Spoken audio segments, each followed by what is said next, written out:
Le journal de Télémiroir, c'est avec Marlène Laroche ce soir. Bonsoir Marlène. Bonsoir Pierre-Paul, bonsoir à tous. Vous allez nous parler du festival de la biographie. Il y aura également un volet social important dans ce journal. Et puis l'étoile de Bessèges qui a démarré aujourd'hui. Nous avons également un invité, Marlène, en la personne de Fabrice Fontanier, directeur commercial de la Marseillaise, qui est dans l'actualité, notamment effectivement avec l'étoile de Bessèges. C'est à vous Marlène. On commence avec le festival de la biographie de Nîmes qui s'est donc déroulé les 30-31 janvier, 1er février au Carré d'Art. Il a reçu 30 000 visiteurs et 115 auteurs. Les ventes de livres ont connu une légère baisse de moins 6% par rapport à 2008. 2008 qui était une année exceptionnelle avec plus de 19% d'augmentation par rapport à 2007. Les libraires ont vendu près de 4 800 livres. Ils se félicitent donc du succès des différentes rencontres et colloques de ce week-end passé. Voilà, c'est un communiqué des libraires nîmois qui sont organisateurs avec la ville de cette manifestation. Et puis, ajouter, Marlène, qu'à l'instant, il y avait le premier volet de nos rencontres avec des auteurs présents à ce festival de la biographie. Et deuxième volet, demain soir, avec qui comme auteur, votre sélection Augier, de demain? Sylvain Augier, le journaliste qui était sur place, Journaliste Charles animateur. Charles Pasqua. Politique, et Bernard Werber. Bernard Werber, qui présente son livre Paradis sur mesure. Voilà, l'homme des fourmis. Il est connu pour ça, mais il en a fait tellement d'autres. Voilà, et bien d'autres. Une quinzaine d'auteurs demain soir à 18h45. Voilà, à retrouver donc dès demain. On fait un petit point sur la météo. Le Vidourle qui est monté à 3,88 m. C'est la hauteur maximale observée hier après-midi à Sommières. L'envahissement de la vieille ville par les eaux est toujours spectaculaire. La décrue, elle, a commencé à 15 h aujourd'hui. Nous allons faire donc un petit point sur l'état du réseau routier. Et là, ce sont des images du Kellar à peu près, hier dans l'après-midi. Donc du côté du Kellar, des Margues, etc. Avec beaucoup d'eau venant du Vidourle. Oui, on annonce donc à Quissac l'inondation du pont. À Aigues-Vives également, la route est réouverte mais inondée. À Sommières, la route est barrée. Donc le pont submergé entre Aubé et Villetel et entre Vergès et Codognan également. Le relais de la Source jusqu'à la RD 104 est sous l'eau. Donc il faut rester vigilant. La météo de demain, après une accalmie aujourd'hui, donc au niveau de la pluie, des pluies modérées sont attendues sur l'ensemble du département. Et du côté du Mont Aigual, on annonce de la neige avec des chutes de neige qui peuvent attendre 40 cm à 900 mètres d'altitude. Vous pouvez vous renseigner sur le numéro de téléphone que je vais vous donner tout de suite, le 0810 811 855, sur l'info, donc sur les routes départementales, pour connaître tout de l'état du réseau routier dans le Gard. Et nous ouvrons un volet social, Marlène. Oui, le bras de fer entre les agents municipaux et la mairie se poursuit suite à l'annulation d'une délibération portant sur la refonte de leur régime indemnitaire. Les agents municipaux souhaitent voir des négociations s'engager. Ils ont manifesté ce matin en mairie. La pression monte un peu de partout, on l'a vu ces derniers temps avec les policiers municipaux. Il y a d'autres services aussi qui sont concernés et toujours sur le même problème, sur le problème du régime indemnitaire. Donc il y a un moment ou un autre où il va falloir que le maire entende ce que les représentants du personnel et ce que le personnel a à lui dire sur sa façon de faire vis-à-vis de son personnel. À l'appel des organisations syndicales, Sud, FO, CGT, UFICT et UNSA, ils étaient ce matin une centaine d'agents municipaux à exprimer leur mécontentement concernant leur régime indemnitaire. Un régime pour lequel ils souhaiteraient voir des négociations s'ouvrir suite à son annulation par le tribunal administratif le 31 décembre dernier.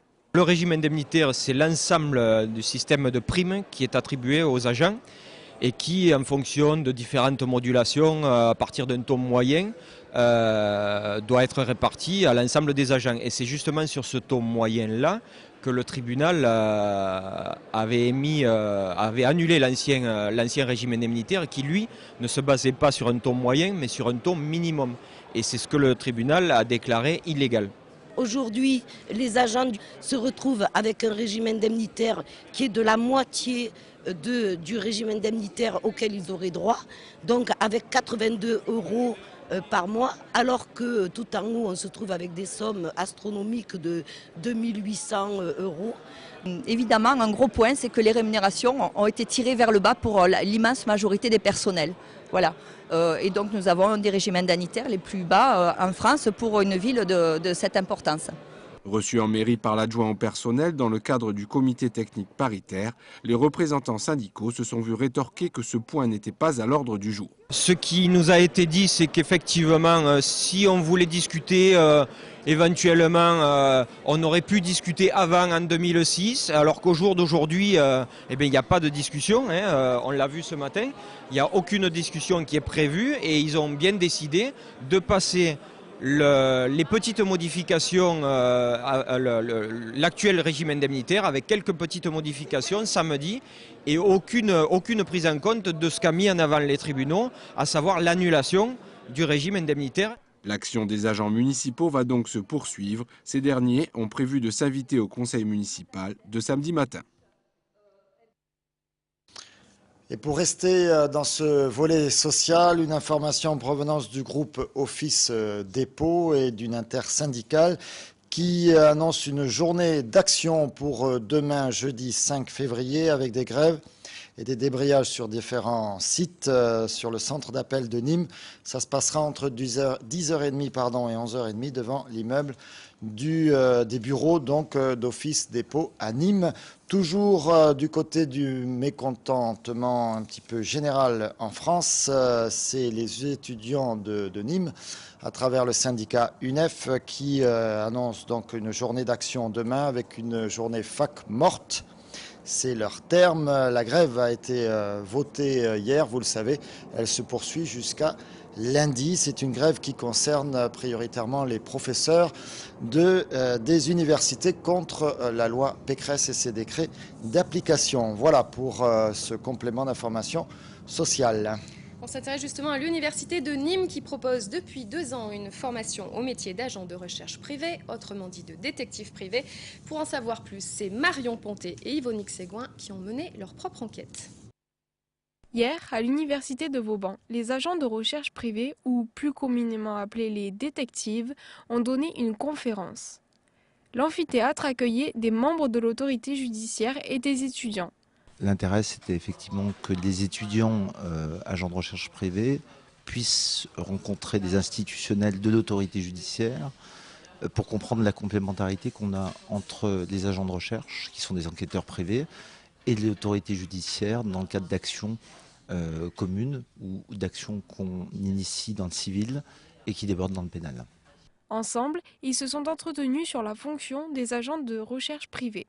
Nous intervenons surtout pour faire connaître notre service, présenter nos activités, bien entendu nos missions, la présentation des missions spécifiques, c'est-à-dire l'éloignement, et surtout tout ce qui est en rapport avec le travail illégal. Je pense qu'on a une petite direction et qu'il est intéressant que nos activités soient connues, surtout qu'il y a une évolution dans le métier, notamment sur tout ce qui est évolution de l'état civil, puisque tout ce qui est en rapport avec l'immigration irrégulière a de plus en plus un impact sur le droit civil et tout ce qui est mariage, bien entendu, reconnaissance d'enfants. Donc je pense que ça peut les intéresser à ce titre-là. Ça amène déjà de pouvoir poser les questions que nous nous posons et on n'en a pas forcément la réponse quand on est en cours. Et puis ça nous permet aussi de prendre des contacts et de mettre des visages sur des noms, sur des fonctions. Cette filière encore peu connue n'accueille pas beaucoup d'étudiants. Cette journée pourrait être l'occasion pour certains de découvrir sa réelle nature de Sherlock Holmes. Les bodegas, vous savez ce que c'est, moi aussi, notre invité aussi. Fabrice, les bodegas, ça vous parle? Il me semble que comme j'ai vécu 12 ans à Nîmes, j'en ai connu quelques-unes. Voilà, il les a toutes connues. Du reste, il continue de fréquenter la feria de Nîmes. Mais la bodega, cette semaine, ça a un tout autre sens du côté de Garon. Oui, c'est pas bodega fête, mais c'est bodega, B-E-A-U-X, plus loin dégâts. C'est le nom de l'exercice de simulation qui s'est déroulé donc à Garon. C'est un exercice militaire, grandeur nature, qui permet un entraînement important de toutes les composantes de la défense. Un reportage d'Yvonique Séguin. Le scénario est le suivant. La compagnie des fusiliers marins sont les insurgés. Le 2e régiment étranger d'infanterie prend la base aéronavale d'assaut pour reconquérir le terrain.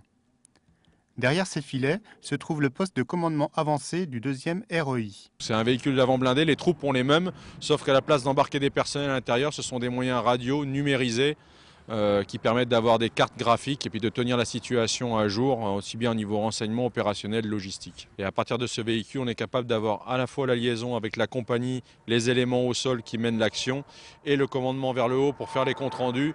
Et aussi, vous avez des avions qui passent là avant la liaison avec des éléments de la marine ou de l'armée de l'air pour coordonner l'action terrestre avec l'action aérienne. Les informations du deuxième REI sont donc transmises à l'Atlantique 2, véritable état-major volant qui délivre les cibles aux avions de chasse. Après passage des chasseurs, l'assaut peut débuter. On a attaqué une phase de combat en localité. On a besoin de maintenir ses savoir-faire, c'est pratiquement le combat le plus difficile. Et régulièrement, tous les mois et demi, on refait des phases d'entraînement comme ça, de combat en localité pure, où là c'est du porte-à-porte, fenêtre par fenêtre. C'est très compliqué au niveau coordination. Et comme en permanence on rentre les jeunes légionnaires, ils réapprennent au fur et à mesure sur le tas avec les plus anciens. Cet exercice Bodega permet un entraînement de toutes les composantes de la défense. Exercice qui n'en sera plus un pour le deuxième REI qui part cet été en mission en Afghanistan. Des beaux dégâts, on a compris, ça avait un autre sens pour nos militaires qui partent en Afghanistan très bientôt. Des exercices, c'est aussi ce que propose Jean-Michel Cavalli. Son exercice à lui, c'est le mercredi. On entend passer le Rafale d'ailleurs au-dessus des studios de Télémiroir. Je pense que vous l'entendez également. Donc ça veut dire que l'exercice n'est pas terminé. Jean-Michel Cavalli, lui, son exercice du mercredi, c'est face à la presse et il nous raconte notamment les exercices qu'il fait pratiquer à ses joueurs. Il revient également sur la pelouse du stade des Costières. On l'écoute. Hier, j'ai véritablement fait un entraînement comme vous n'avez jamais vu, parce qu'aujourd'hui, je connais bien mes gars. Donc aujourd'hui, je commence à rentrer dans les spécificités. Plus la même chose. Là, je commence à approfondir les choses maintenant. Jusqu'à maintenant, j'ai un petit peu généralisé les choses parce qu'il était important pour moi de trouver un équilibre. Maintenant que j'ai trouvé l'équilibre, là, je vais commencer à rentrer un petit peu plus dans les spécificités. C'est pour ça que vous avez eu l'impression de sous la pluie. Moi, le travail, j'adore le travail. Il n'y a rien qui me fait peur, la pluie, le vent, la neige.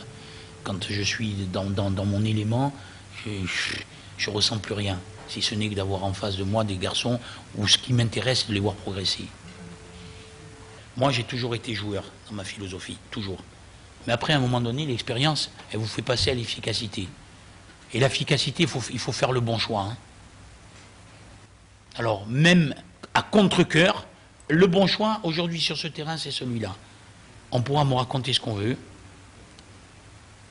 Au moment donné, Clermont-Ferrand a essayé de repartir, vous avez vu, 2-3 ballons en touche. Même eux, hein. Dans la dernière passe, paf, le ballon qui a sauté. Alors bon, après, nous, on est pressé par le temps, hein. Il faut qu'on passe à l'essentiel. Hein.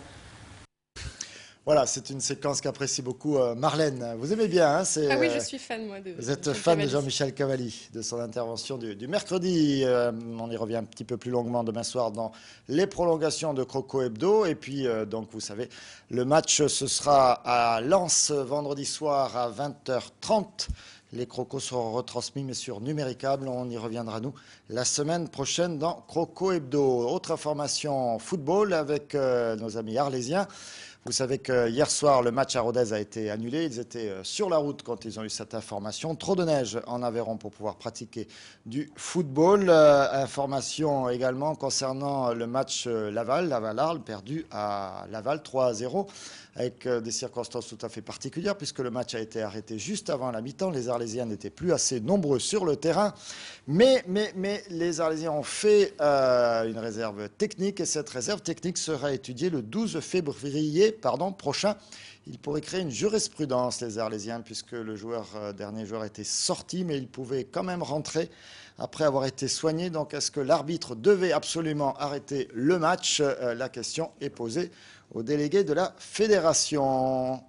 Le sport, c'est aussi le vélo. Sport, voilà, avec le vélo. C'est aujourd'hui donc le départ de la 39e édition de l'Étoile de Bessèges. Plus de 140 coureurs répartis en une vingtaine d'équipes ont pris le départ à Bellegarde de cette nouvelle édition. 5 étapes sont prévues avec un parcours total de 709 km, en grande partie couru dans le département du Gard. Pierre-Paul Castelli était sur la ligne de départ. 2, 1, go! Alors on applaudit Bellegarde. 5 tours de Bellegarde et puis direction Grau-du-Roi pour une étape de 128 km 600. Voilà le programme de la première journée de la 39e étoile de Bessèges. 142 coureurs au départ, une bonne partie des ténors du peloton. C'est le plateau d'une épreuve importante dans le calendrier. C'est la première course à étapes sur le continent européen de la saison. Cette 39e édition de l'Étoile de Bessèges, Trophée Conseil Général du Gard, est devenue la première classique du cyclisme international du calendrier Europe Tour. Donc ce qui nous permet d'avoir une belle course, puisque on a beaucoup de demandes de candidature et on est obligé de limiter à 18 équipes, ce qui est pas mal quand même, parce que 18 équipes de 8 coureurs, ça représente un beau peloton sur les routes de notre département du Gard. Pour le maire de Bellegarde, accueillir l'Étoile de Bessèges, c'est une façon différente de lancer une année de festivités. On lance la saison cycliste à Bellegarde. Je crois que je voulais faire autre chose que les traditions. Je crois que les traditions chez nous c'est important. Hein. On le répète souvent à Télémiroir avec le Noir et le Blanc. C'est très important. Mais voilà, il n'y a pas que le Noir et le Blanc chez nous. Il y a beaucoup de gens qui sont chez nous, qui veulent autre chose. Mais voilà, donc c'est une première étape dans ce mandat. Du côté des coureurs, l'épreuve gardoise, c'est d'abord l'occasion de se tester. Mais personne ne refusera d'aller chercher le gain d'une étape ou encore mieux la victoire finale. Ça dépend en fait de la forme de chacun.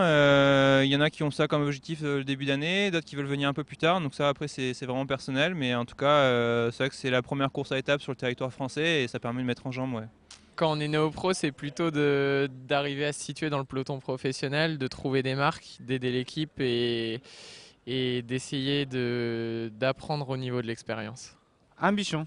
C'est quoi cette ambition? Est-ce que vous voulez gagner? Vous êtes là pour gagner Ah, parce qu'aujourd'hui c'est tout plat, donc j'aime bien tout plat, donc c'est comme chaque critérium. C'est une course de préparation, mais c'est une victoire aussi, et il n'y a plus de petites victoires, donc aujourd'hui il y a une victoire à prendre et je vais essayer de la prendre. Et il a bien fait d'y croire, Jimmy Casper, il l'a emporté cet après-midi au Gros du Roi. La deuxième étape partira de Nîmes pour rejoindre les Cévennes, où l'étoile restera 3 journées, jusqu'au final à Bessèges dimanche. Et bonne pioche de Laura Théard qui m'accompagnait, puisque nous avons interviewé avant l'épreuve Jimmy Casper, et puis on n'en a pas interviewé 142, je vous rassure, donc on est tombé sur lui, et c'est lui qui gagne après. Il avait très envie de gagner. Un des co-organisateurs de cette belle épreuve, 39e édition, c'est la Marseillaise, et nous avons Fabrice Fontanier sur ce plateau. C'est l'ébullition à la Marseillaise pendant cette semaine, pendant l'Étoile de Bessèges. C'est-à-dire que c'est la 39e édition et donc on est assez bien rodé, je dirais, en termes d'organisation avec l'association de l'Étoile de Bessèges. Et nous, on mobilise nous-mêmes une vingtaine de personnes pendant 5 jours dans le département du Gard. Demain, il y a un départ d'ailleurs de Nîmes devant les arènes. Sur les allées, il y a un regroupement sur les allées Jean Jaurès et puis après il y a un parcours, je vais vous donner le détail. C'est à vous Fabrice. Donc demain vers 11h30, le départ sera donné vers midi et donc il y aura le speaker du Tour de France qui sera là, Roland Manjas, donc qui décrira chaque champion avec leur palmarès. Il est très bon, il est très pointu, il connaît tout par cœur, je l'ai entendu tout à l'heure à Bellegarde. Et vous saurez tout de nos champions présents. Effectivement, demain, ça démarre rue Diodat, rue République. Rendez-vous, c'est les allées Jean Jaurès pour une course qui se terminera à Saint-Ambrois. Donc, on part dans les Cévennes après, pendant 3 jours. Pendant 3 jours, on part dans les Cévennes. Ensuite, il y aura le lendemain le casino des Fumades. Donc, et pour terminer donc dimanche sur la dernière épreuve à Bessèges, tout simplement. Qui se termine à Bessèges et qui donne son nom à cette épreuve, l'Étoile de Bessèges. C'est à vivre dans la Marseillaise, aussi sur Télémiroir, pourquoi pas, avec ce supplément. Vous l'avez vu tout à l'heure à l'écran, voilà à nouveau. Grand Prix cycliste, Grand Prix de Marseille et Étoile de Bessèges. Voilà pour l'Étoile de Bessèges. Mais vous n'êtes pas venu nous parler que de ça. Vous êtes venu également nous parler d'un autre supplément que vous venez de sortir sur le rugby. Pourquoi le rugby? En fait, c'est un sport qui, avec ses valeurs, commence à intéresser de plus en plus de monde. Donc, on sait qu'on est passé maintenant à un rugby professionnel, mais comme ce sport qu'est le rugby a su garder, en fait, je dirais, la convivialité, et puis au niveau des jeunes, je dirais, un certain respect au niveau des règles pour les gamins. Donc, c'est une espèce d'école de la vie. Et on pense qu'il faut promouvoir ce sport. Il faut savoir que ce week-end démarre le tournoi Destination. Donc c'était l'occasion... Samedi, avec un déplacement des Français en Irlande. En Irlande. Et Croke Park. À Dublin. Donc je pense que on va pouvoir avoir du beau spectacle. Surtout que pendant un mois et demi, chaque week-end, on aura de belles affiches sur France Télévisions. Et puis donc dans ce supplément rugby, un tour d'horizon des écoles de rugby de la région et donc évidemment de celle de Nîmes, du RCNG. Oui, justement, on voulait, en dehors du tournoi Destination, faire un éclairage sur toutes les écoles de rugby, de Nîmes, Montpellier, Béziers, jusqu'à Aix, Marseille, Toulon. Parce que bon, Marseille pour l'instant débute, hein, je dirais en rugby. Hein, en rugby ça débute, en foot c'est pas mal, mais en rugby ça débute un peu quand même. Voilà, il faut bien que Marseille débute quelque part. Donc, il y a longtemps qu'ils débutent, ils ont du mal à débuter, c'est un petit peu long. Bon, donc ce supplément, il est à trouver dans tous les kiosques ? Alors oui, vendredi, donc avec la Marseillaise du jour, on vous offre un numéro de 16 pages, tout en couleur, avec tout le programme complet du tournoi Destination. Et puis surtout, ce qu'on voudrait, c'est que les parents amènent le plus d'enfants possible à Nîmes, au rugby club de Nîmes, afin d'aider, je dirais, de grandir le nombre de supporters qu'il y a également le week-end, parce que c'est un sport qui mérite et qui de grandir. Et voilà. Et merci beaucoup Fabrice d'avoir été sur ce plateau ce soir. Une information en rugby concernant le rugby club nîmois avec l'annulation, en tout cas c'est l'information qu'on nous a donnée hier, de l'affrontement contre Monteux prévu dimanche prochain. Les terrains de stade sont gorgés d'eau, impossible de s'entraîner et donc l'équipe nîmoise a demandé le report de son match. D'autres informations, Marlène ? Non, juste vous dire qu'à suivre l'émission cinéma. Alors avant de vous donner le programme de la suite, j'ai le portrait d'entreprise, le traditionnel portrait d'entreprise de Télémiroir dure mercredi. Ce soir, c'est Brève Éco Nettoyage, une toute nouvelle entreprise qui s'est fait la spécialité d'utiliser des produits bio dans son travail. Portrait avec Nicolas Pinchino. Télémiroir avec Carré Gagnant, les atouts maîtres de Nîmes Métropole pour entreprendre, vous présente ce programme.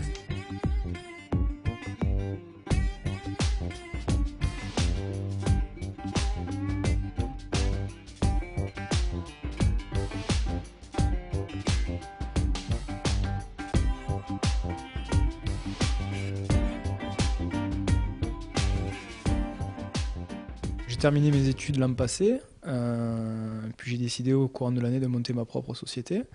Je me suis rendu compte qu'il y avait un potentiel sur ce type de marché, puisque bon, j'ai fait une étude de marché en amont.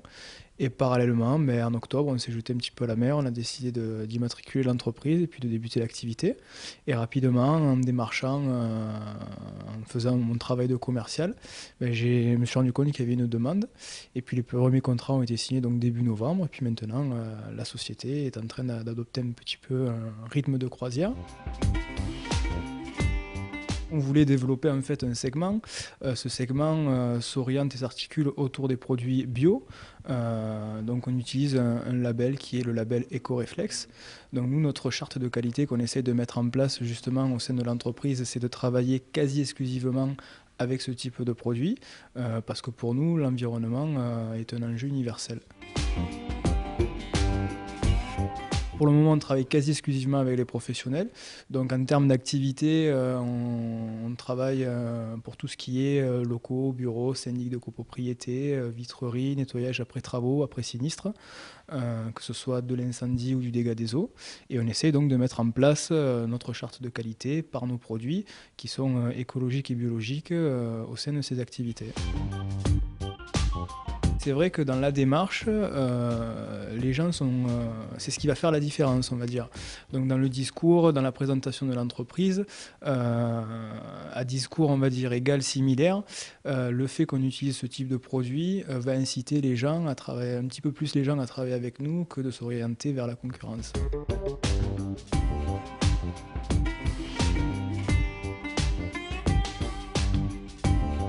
Bon, il faut savoir qu'on est vraiment sur des produits de qualité, donc nous on doit être à la hauteur en termes de service, donc on doit proposer pareillement un service de qualité en termes de prestations, en termes d'entretien, en termes de nettoyage.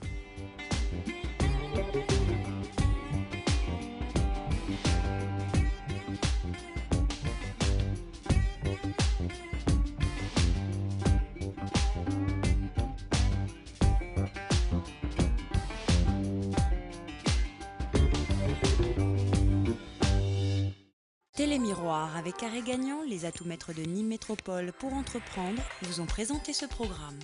La suite sur Télémiroir, c'est suivre l'étoile, le programme, Marlène. L'étrange histoire de Benjamin Button avec Brad Pitt, Kate Blanchett, c'est le nouveau David Fincher. On le connaît puisqu'il a fait Fight Club. Et ils sont en interview. Ils sont en interview, donc voilà. Sur c'est Télémiroir. une émission spécialement en consacrée interview, Brad Pitt sur Télémiroir quand même. à eux. C'est vous qui avez fait l'interview? Non. Presque. Presque, allez. Allez, c'est presque vous. Brad Pitt sur Télémiroir dans un instant. Et puis à 21h, notre Brad Pitt à nous. Il s'agit de Christophe Shea pour son Tendido Sud avec des Arlésiens sur le plateau pour parler, bien sûr, notamment de la prochaine feria d'Arles de Pâques qui a été présentée samedi dernier. Merci de nous avoir suivis. Merci Marlène. Merci à tous. Merci Fabrice Fontanier et puis belle étoile de Bessèges. À très bientôt à tous. Merci de votre fidélité à Télémiroir.